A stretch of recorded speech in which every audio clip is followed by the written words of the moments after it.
Good morning six class. आज हम आपको पार्ट 6 करवाएंगे पार नज़र के। पार नज़र के जो है ये एक काल्पनिक कथा है। ये विज्ञान पर आधारित और मंगल ग्रह के निवासियों से संबंधित एक कल्पना पर आधारित कथा है। तो इसमें जो एक बच्चा है छोटू जिसको कहते थे, वो उसके ऊपर है कि एक सुरंगनुमा रास्ता था जिसमें आम आदमी को जाना मना था। घर में रोज छोटू और उसके माँ के बीच उस रास्ते के बारे में बातें होती थी। माँ हमेशा उसे मना करती, परंतु छोटू पूछता, पापा उस तरफ रोज़ क्यों जाते हैं?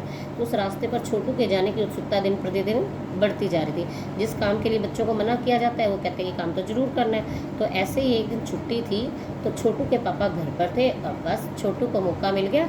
छोटू ने क्या किया, अपने पापा का सिक्योरिटी पास चुपके से उठा लिया और सुरंग की ओर चल पड़ा।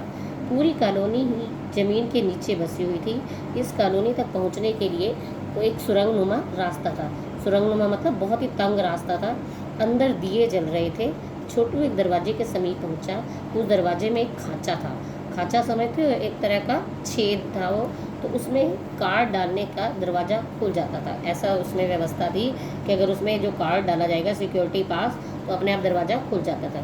तो सिक्योरिटी पास डालते ही दरवाज़ा खुल गया और छोटू सुरंगनुमा रास्ता पार करके पहुंच गया जहाँ से आगे का सफ़र प्रारंभ होता था। अब आगे क्या होता है कि जैसे ही छोटू सिक्योरिटी पास से दरवाज़ा खुल जाने पर छोटू फिर आगे बढ़ रहा था। उसे अंदर की गतिविधियों की कोई जानकारी नहीं थी। गतिविधियाँ मतलब जो अंदर काम हो रहे थे उसको नहीं पता था कि अंदर क्या हो रहा है। तो सुरंग में जगह जगह निरीक्षक यंत्र लगे हुए थे जिसको कि आप इंग्लिश में कैमरा बोलते हैं। जगह जगह पर कैमरे लगे हुए थे। तो छोटू के प्रवेश करते ही निरीक्षक यंत्र में संदेह की स्थिति दिखाई दे गई। अब उसमें ये आ गया, सिग्नल आने लग गया कि कोई अंदर आया है जरूर। दूसरे निरीक्षक यंत्र ने छोटू की तस्वीर भी ले ली। अब तस्वीर की तुरंत जांच की गई और नियंत्रण केंद्र में खतरे की सूचना दे दी गई कि कोई बाहर वाला यहाँ पर पहुँचा है। तो सूचना पाते ही सिपाहियों ने छोटू को पकड़ लिया और वापस घर छोड़ाए कि ये तो एक बच्चा है, गलती से अंदर आ गया होगा, तो उसको घर छोड़ाए। घर में माँ छोटू की प्रतीक्षा कर रही थी। अब छोटू को उसके पापा ने समझाया कि जिससे वह ऐसी गलती दोबारा ना करे। छोटू के पापा ने उसको क्या बताया कि मैं जहाँ पर काम करता हूँ वह ज़मीन से ऊपर है और आम आदमी वहाँ नहीं जा सकता।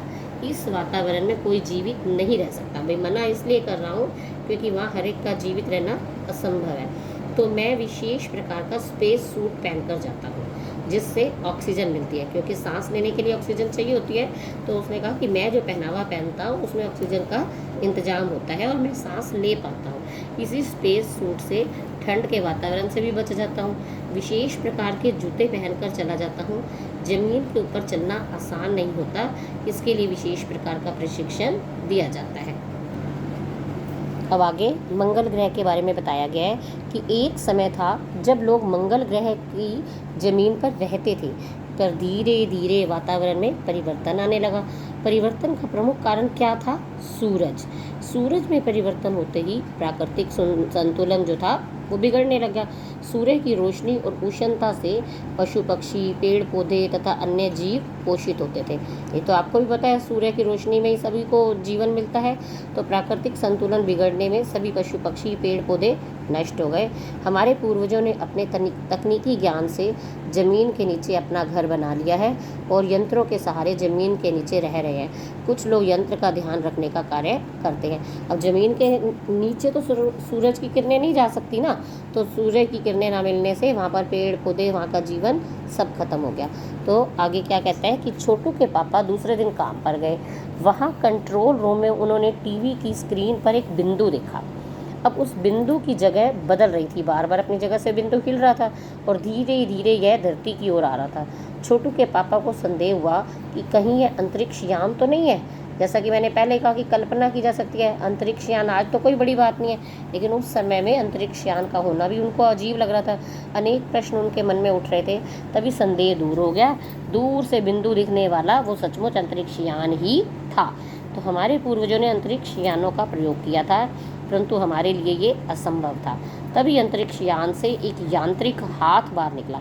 यांत्रिक हाथ समझते हो, बिजली का हाथ बाहर निकला जो धातु का बना हुआ था, नकली का हाथ।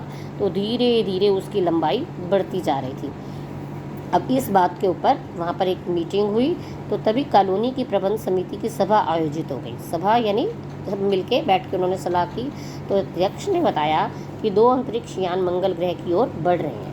अब उनको सब कुछ कैमरे में दिखाई दे रहा था कि 2 यान आ रहे हैं, एक अंतरिक्ष यान चक्कर काट रहा है। कंप्यूटर के अनुसार ये दोनों यान पास के किसी ग्रह से छोड़े गए हैं। ऐसी स्थिति में सुरक्षा की जिम्मेदारी निभाने वाले सदस्य ने कहा कि उनके पास यानों को नष्ट करने की क्षमता है, परंतु इससे कोई जानकारी प्राप्त नहीं होगी। उन्होंने बताया इन यानों में केवल यंत्र लगे हैं, कोई जीव नहीं है, कि कोई बैठा नहीं है, ये यान अपने आप चल रहे हैं। वैज्ञानिकों ने इस बात का समर्थन करते हुए कहा कि यंत्रों को बेकार कर देने में से दूसरे ग्रह के लोगों को उनके बारे में पता चल जाएगा। कहते हैं अगर हम इनको बेकार कर देते हैं, क्योंकि इसमें कोई आदमी होता तो उसको मारते, लेकिन अब ये अपने आप ऑटोमेटिकली चलने वाले हैं, इनको बेकार करेंगे तो दूसरे ग्रह के लोगों को पता चल जाएगा। तो हमें केवल देखते रहना चाहिए और अपने अस्तित्व को छिपाए रखना चाहिए। सामाजिक व्यवस्था का कार्य देखने वाले सदस्य ने सलाह दी कि हमें ऐसा प्रबंध करना चाहिए जिससे इन यानों को इस धरती पर कुछ भी विशेष ना लगे। तो अब आगे कैसे उन्होंने संभाला। प्रबंध समिति की सभा चल रही थी कि अंतरिक्ष यान धरती पर नज़र आ गया। तभी दूर से निरीक्षण कर रहे थे। जब अंतरिक्ष यान से यांत्रिक हाथ बाहर निकला, उसकी लंबाई धीरे धीरे बढ़ रही थी। वह जमीन की मिट्टी लेना चाहता था। इस बीच छोटू कंसोल पैनल पर ध्यान केंद्रित किए हुए था। अब छोटू जो बच्चा था उसका ध्यान किस पे था, कंसोल पैनल पर, जिसमें लाल रंग का एक बटन लगा हुआ था और लाल रंग बच्चों को अपनी तरफ खींचता है। अब अचानक उस लाल बटन को छोटू ने दबा दिया। तभी खतरे की घंटी बज उठी। छोटू को उसके पापा ने एक जोर का झापड़ मारा। अंतरिक्ष यान के हाथ सहसा रुक गए और वो यंत्र बेकार हो गया, क्योंकि हर बटन की अपनी अहमियत होती है। तो छोटू ने वो बटन दबाया तो उससे वो यंत्र ही बेकार हो गया। अब नासा द्वारा अंतरिक्ष यान का ठीक होना।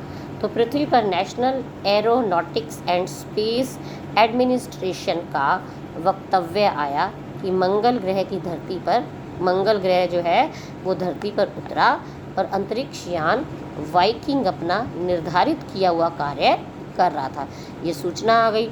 अब अज्ञात कारण से उसका यांत्रिक हाथ बेकार हो गया, क्योंकि वास्तविक सच्चाई तो किसी को पता नहीं थी। तो उनको ये बस खबर लग गई कि वो जो यांत्रिक हाथ था यानी नकली का हाथ, वो बेकार हो गया। हमारे तकनीशियन उसको ठीक करने के प्रयत्न से जुड़े हुए हैं।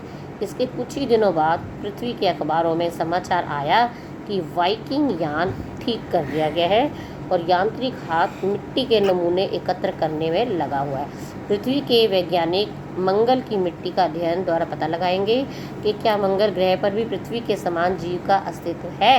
यह प्रश्न आज भी एक रहस्य ही है। तो ये कल्पना पर आधारित पाठ था।